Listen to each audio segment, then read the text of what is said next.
Assalamualaikum warahmatullahi wabarakatuh. Jumpa lagi dengan saya, Freddy Sudaryanto. Seperti biasa, kasus Jalan Cagak Subang. Pagi ini, hari ini adalah hari Rabu. Hari ini adalah hari Rabu, di mana insya Allah hari ini akan dilaksanakan rekonstruksi oleh Polda Jabar. Dan pagi ini adalah hari ini merupakan sesuatu hal yang memang dinanti-nanti oleh kita semua, rakyat bangsa Indonesia, untuk melihat daripada proses rekonstruksi, di mana yang diduga juga akan dihadirkan oleh semua tersangka. Tadi malam saya sampai di Subang atau di Jalan Cagak, dan saya mampir di kediamannya Mr. Dedi, dan ini adalah rumah Mr. Dedi. Pagi ini tadi malam itu saya sempat berangkat ke Pecel Lele bersama Bang Dedi, juga Bang Yahya. Nah, Bang Yahya sekarang ada di sini juga sama. Saya pengen tahu apa yang pernah disampaikan oleh channel MBS, ya, bahwa memang katanya tidak melihat yaitu Pak Yosep dan Ramdhanu. Saya tidak tahu apakah tidak ada, tidak melihat atau bagaimana, ya. Tetapi saya penasaran datang ke sana. Ternyata memang jadi sosok daripada Pak Denny, yang namanya Pak Denny, itu betul-betul tertutup rapat. Ya. Kita makan pecel lele di sana, dan betul-betul pada saat kita mencoba untuk mencari tahu, itu sudah tertutup rapat. Baru menyinggung masalah kasus Subang aja, itu sudah jelas kelihatan. Karena terlihat dari body language, dari gerak mata, dan apa yang disampaikan, dia udah, ya kan, kita lihat kalau yang namanya orang cuek itu kan gimana, ya. Dan itu kan terlihat. Jadi memang sudah terlihat menutup diri dan tidak mau mengeluarkan apapun, sepatah kata apapun untuk mengenai kasus Subang dan mengenai Pak Yosep dan Danu ada di sana, ya, seperti itu. Nah, ini sempat ngobrol-ngobrol, dipertanyakan langsung. Ada kata-kata tidak tahu, seperti itu, ya. Ada kata-kata tidak tahu. Nah, ini ada beberapa kemungkinan, atau memang betul-betul tidak tahu, karena memang 2 tahun sudah berlalu, ya, dan baru dipertanyakan kan sekarang ini. Kalau memang begitu, bisa jadi seperti itu, atau bisa jadi tahu tapi tidak mau bicara karena berhubungan dengan keselamatan dianya sendiri, ya, khawatir. Apalagi dia sedang berjualan, kan, dia berjualan di pinggir jalan, dia khawatir kalau dia berbicara di media nanti takutnya dia ada serangan, seperti itu, kan, bisa saja seperti itu. Ketiga, atau memang tidak boleh oleh pihak kepolisian untuk berbicara, ya. Jadi banyak kemungkinan sebenarnya dengan tertutupnya si Mr. Denny ini, gitu, ya.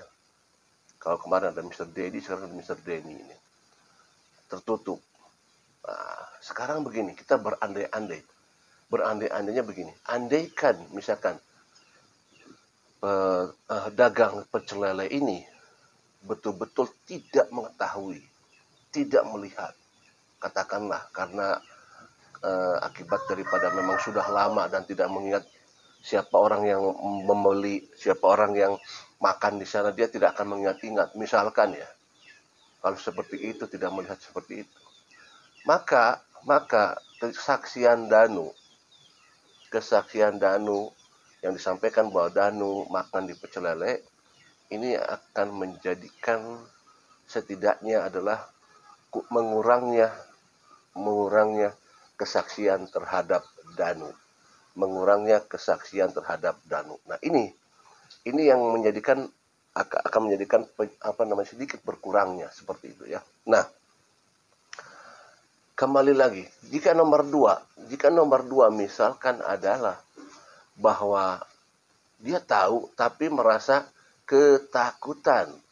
Dia tahu tapi merasa ketakutan. Misalnya tahu tapi nah, inilah masalah. Mungkin dia tidak mau bicara di hadapan media karena ketakutan, tapi dia akan bicara nanti di kepada pihak kepolisian. Nah, ini nggak ada masalah berarti. Yang ketiga tadi adalah atau tidak boleh oleh pihak kepolisian. Nah, itu juga ada masalah. Jadi ada dua kemungkinan yang terberat atau terbesar adalah bahwa kalau misalkan dia tidak tahu, maka kesaksian buat Danu akan sedikit melemah. Tinggal tunggu dari petugas warnet. Apakah petugas warnet mengetahui kedatangan Pak Yosep ke warnet untuk menjemput Danu? Nanti kita cari tahu ya. Apakah kalau misalkan petugas warnet ini juga tidak mengetahui kedatangan Pak Yosep, maka akan semakin berkurang lagi kekuatan daripada Ramdhanu. Karena jelas di TKP siapa yang mengetahui Ramdhanu? Karena apa? Kita ketahui Pak Yosep, Ibu Mimin, Abi Anudin masih tetap kekeh tidak ada di TKP. Artinya siapa yang bisa menyaksikan bahwa Danu ada di warnet, ada di Pecel Lele, dan ada di TKP? Tentu harapannya adalah petugas Pecel Lele, petugas warnet, penjual Pecel Lele, dan yang di TKP tidak ada yang melihat. Hanya mereka berempat yang disampaikan oleh Danu.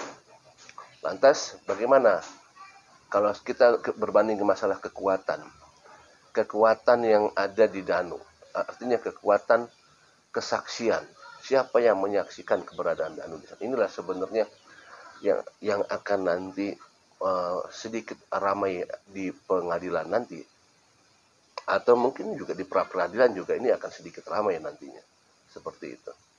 Karena kita mungkin saja bisa menduga bahwa dari pihak Pak Yosep akan mengajukan pra peradilan setelah mungkin berkas disampaikan kepada pihak kejaksaan ya. Karena mereka alibinya begitu kuat, ya kita tahu bahwa Pak Yosep disaksikan oleh ibu tukang surabi, juga ada pembantu yang baru katanya kalau tidak salah namanya Bu Ratna. Kemudian juga ada siapa? Arigi, kesaksian kemarin yang terbaru yaitu Ramdan dan Fadil. Abi dan Bu Mimin sama-sama saling menguatkan. Artinya kalau dari segi kesaksian mereka kuat. Tinggal apa? Jelas adalah harus ada data saintifik yang bisa mengarah kepada mereka berempat semua. Data saintifik inilah sebenarnya yang jadi misteri. Apakah ada data saintifik yang mengarah selain pengakuan Danu dan selain ada bercak noda merah di bajunya Pak Yosep. Apakah ada data saintifik yang lain lagi? Ini kan yang jadi misteri sebenarnya. Apakah ada temuan baru? Misalkan CCTV, ya, ada temuan baru CCTV melihat pergerakan mereka. Nah, ini sebenarnya yang kita tunggu. Karena memang ada kejanggalan di CCTV itu. Ada gosip-gosip, ada rumor-rumor di luar sana bahwa adanya penghilangan CCTV, adanya perusakan CCTV. Nah, kita tunggu saja. Apakah ada pengakuan dari orang yang kira-kira diduga merusak CCTV, menghilangkan CCTV. Ada pengakuan bahwa mereka mengetahui yang sebenarnya bahwa ada pergerakan orang-orang yang diduga adalah orang-orang yang saksi-saksi yang dilihat di CCTV, yang CCTV itu dirusak oleh mereka yang diduga seperti itu, maka itulah yang ditunggu sebenarnya. Karena data saintifik yang lain mungkin akan susah lagi untuk bisa melihat pergerakan-pergerakan mereka. Kita tunggu saja seperti apa ke depannya, dan rekonstruksi hari ini mudah-mudahan berjalan lancar, karena ini akan kita lihat sejauh mana pergerakan-pergerakan di TKP, ya, pergerakan di warnet, Pecel Lele, apakah tetap dalam 95 adegan ataukah ada adegan baru. Kita tunggu saja, kita doakan supaya berjalan dengan lancar. Bravo Polda Jabar, Semangat terus rakyat Indonesia mendukung dan mengawal kasus Subang. Selamat pagi. Assalamualaikum warahmatullahi wabarakatuh.